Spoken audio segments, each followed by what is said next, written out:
Le groupe Attijari Wafa Bank vous présente la revue de presse internationale.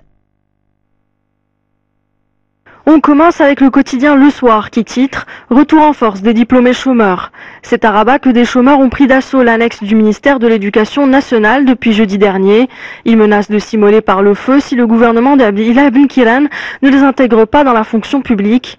Ils sont près de 200 cadres supérieurs au chômage à dénoncer leur exclusion de l'opération d'embauche ayant fait suite au PV du 20 juillet 2011 sous le gouvernement d'Abbas El-Fassi. Les chômeurs estiment que cette opération d'embauche n'a pas été transparente. Alors qu'on leur avait promis du travail, ils ont eu la surprise de découvrir que l'embauche n'est réservée qu'aux diplômés de 2010 et non pas de 2011. Plus de détails dans Le Soir. Le secteur maritime envoie un signal de détresse, peut-on lire dans les Échos.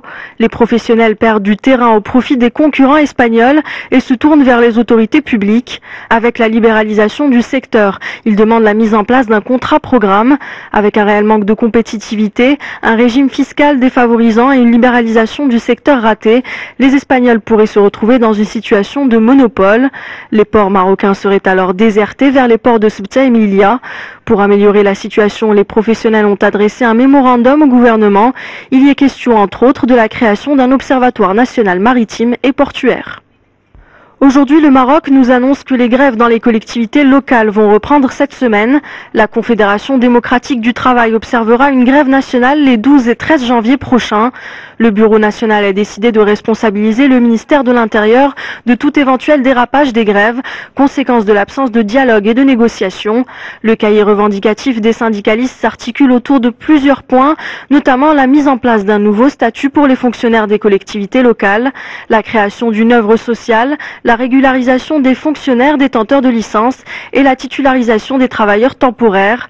Les syndicats dénoncent aussi les entraves aux libertés syndicales survenues à Taourirt et à Ouarzazate.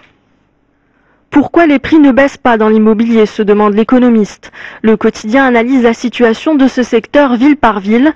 À Marrakech, la demande nationale augmente, mais elle est loin de l'euphorie de 2006 et 2007. Le haut standing reste inaccessible alors que le moyen standing est quasi absent. À Tanger, c'est le logement économique qui est le plus animé. L'économiste souligne d'ailleurs une stagnation des prix dans cette ville. À Agadir, les professionnels du secteur sont inquiets. Le rythme des travaux est au ralenti car peu d'argent circule. Par contre, les constructions anarchiques et le phénomène de l'immobilier clandestin prolifèrent. La clientèle étrangère se fait rare et les prix ne baissent pas. L'économiste nous donne plus d'informations sur les villes de Rabat, Casablanca et de Fès dans son édition d'aujourd'hui. Al-Quds al-Arabi nous annonce que le président Bachar el-Assad va donner un discours important aujourd'hui au peuple syrien. Ce sera le 4e discours du président syrien depuis le début du soulèvement en mars dernier. Cette déclaration tant attendue survient au lendemain des propos du chef du gouvernement turc, Erdogan, qui craint une guerre civile et un conflit interconfessionnel en Syrie.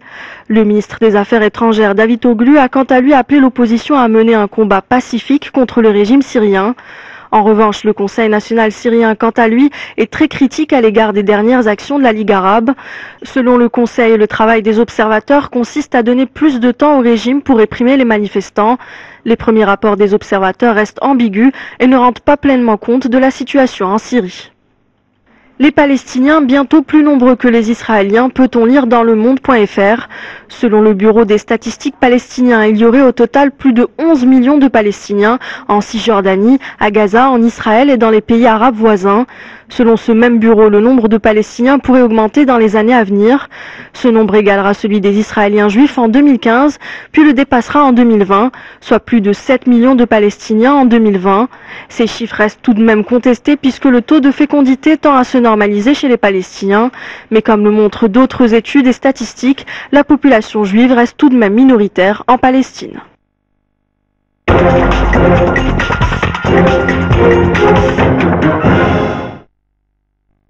Le groupe Attijari Wafa